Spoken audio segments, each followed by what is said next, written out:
नमस्कार. आज आपण एका खास मिशनवर आहोत.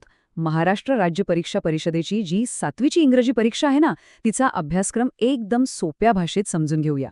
आणि हो, फक्त समजून नाही घ्यायचा, तर चांगले गुण मिळवण्यासाठी एक जबरदस्तच स्मार्ट प्लॅन पण बनवायचा आहे. पण थांबा, आपण सुरुवात थेट विषयांवरून नाही करणार. आपण सुरुवात करणार आहोत आकड्यांवरून. कारण खरं सांगायचं तर हे आकडेच आपल्याला यशाचा खरा मार्ग दाखवणार आहेत. एक प्रकारचा छुपा कोडच आहे हा. आता हे बघा, इथे पाहिल्यावर एक गोष्ट लगेच लक्षात येते. परीक्षेचा जवळजवळ अर्धा भाग म्हणजे जवळपास 50% फक्त 2च मुख्य गोष्टींवर अवलंबून आहे. याचा अर्थ काय? सरळ आहे. जर आपण फक्त या 2 भागांवर लक्ष केंद्रित केलं तर निम्मे गुण तर आपले पक्केच समजा. किती सोपं आहे. तर मग सुरुवात करूया सेक्शन 1 पासून. 2 सर्वात महत्वाचे विभाग, जिथे तब्बल 48% गुण आपली वाट पाहतायत. चला तर मग या सर्वात महत्वाच्या भागांमध्ये जरा खोलवर शिरूया. वाचन कौशल्य आणि सर्जनशील लेखन हे खरं तर परीक्षेचा कणा आहेत. 48% म्हणजे विचार करा, जवळजवळ निम्मे गुण. फक्त हे 2 विभाग, बाकी सगळं मिळून निम्मे आणि हे 2 मिळून निम्मे. म्हणूनच सगळ्यात हुशारीचं काम काय असेल तर अभ्यासाची सुरुवातच या 2 विभागांना सर्वाधिक प्राधान्य देऊन करणं. आणि हे दोन्ही विभाग म्हणजे एकाच नाण्याचे 2 बाजू आहेत असं समजा. एकीकडे आहे वाचन कौशल्य म्हणजे इनपुट, आपल्याला इतरांनी लिहिलेलं कितपत समजतंय हे इथे तपासलं जातं. आणि दुसरीकडे आहे सर्जनशील लेखन म्हणजे आउटपुट. इथे आपल्या स्वतःच्या कल्पना आपण किती प्रभावीपणे मांडू शकतो हे पाहिलं जातं. म्हणजे बघा, परीक्षा फक्त आपल्या आकलन नाही तर आपली अभिव्यक्ती सुद्धा तपासते. आणि हो, सर्जनशील लेखन म्हटल्यावर फक्त कथाकविता डोळ्यासमोर आणू नका. यात संवाद लेखन आहे, ईमेल आणि SMS कसं लिहायचं ते आहे, अहवाल लेखन आहे, पत्रलेखन आहे, अगदी जाहिरातीसुद्धा आहेत. म्हणजे काय, तर या सगळ्या गोष्टी आपल्याला रोजच्या आयुष्यात उपयोगी पडणाऱ्या आहेत. एकदम प्रॅक्टिकल अभ्यासक्रम आहे हा. चला, आता वळूयात दुसऱ्या विभागाकडे. मुख्य नियमांवर प्रभुत्व मिळवणं हा आहे आपल्या 32% गुणांचा पाया. पाहूया की इंग्रजी भाषेचे नियम परीक्षेचा पुढचा इतका मोठा आणि महत्वाचा भाग कसा बनवतात. तर बघा, भाषा अभ्यास आणि व्याकरण हे दोन्ही मिळून आपल्या इंग्रजी कौशल्यांचा भक्कम पाया तयार करतात. तब्बल 32% गुण आहेत यावर. आणि हा पाया जितका मजबूत असेल ना, तितकं पुढचं सगळं सोपं होत जाणार आहे. मग यात प्रभुत्व मिळवण्यासाठी महत्वाचे नियम कोणते आहेत? तर यात आहेत टेन्सेस म्हणजे काळ, पार्ट्स ऑफ स्पीच म्हणजे शब्दांच्या जाती, ॲक्टिव्ह आणि पॅसिव्ह व्हॉइस म्हणजे प्रयोग, डायरेक्ट आणि इनडायरेक्ट स्पीच म्हणजे प्रत्यक्ष अप्रत्यक्ष कथन.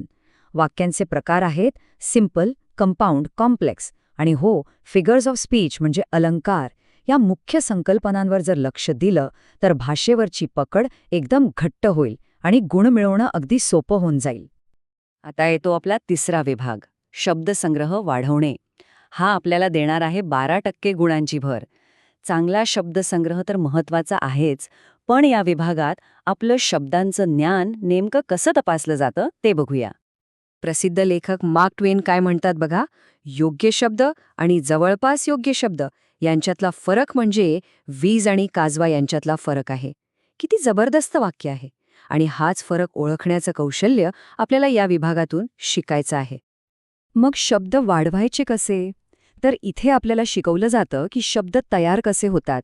बघा, समजा आपण एक मूळ शब्द घेतला, हॅपी. आता त्याला उपसर्ग किंवा प्रत्यय जोडूया. जसं की अन हा उपसर्ग लावला किंवा नेस हा प्रत्यय लावला. आणि यातून अनहॅपी किंवा हॅपीनेस असे नवीन शब्द तयार होतात. हे तंत्र एकदा कळलं की नवीन शब्द शिकणं आणि लक्षात ठेवणं एकदम सोपं होऊन जातं. आणि आता आपण आलो आहोत शेवटच्या टप्प्यात, विभाग 4, अंतिम तयारी. यात आपल्याला शेवटचे 8% गुण मिळवायचे आहेत. चला तर त्या लहान पण अत्यंत महत्त्वाच्या विभागांवर एक नजर टाकूया, जे आपले एकूण गुण वाढवायला नक्कीच मदत करतील. हा बार चार्ट बघा. हे चित्र एकदम स्पष्ट करतो. एका बाजूला आहे सर्जनशील लेखन, ज्याला आहेत तब्बल 24% गुण. आणि दुसऱ्या बाजूला आहेत शब्दकोडी आणि परकीय शब्द, ज्यांना प्रत्येकी फक्त 4% गुण आहेत. म्हणजे कुठे जास्त लक्ष केंद्रित करायचं आहे हे यावरून अगदी स्पष्ट होतंय. आता हे परकीय शब्द किंवा लोन वर्ड्स म्हणजे काय?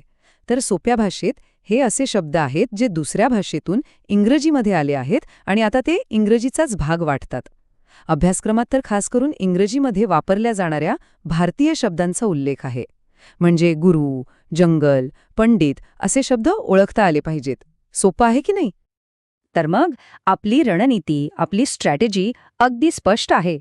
ज्या भागांना जास्त गुण आहेत, जसे की वाचन आणि लेखन, त्यांच्यावर आधी लक्ष केंद्रित करा, त्यांच्यावर जास्त वेळ द्या. आणि एकदा का ते पक्के झाले, की मग उरलेल्या भागांची तयारी करून ते गुणही आपल्या खिशात टाका.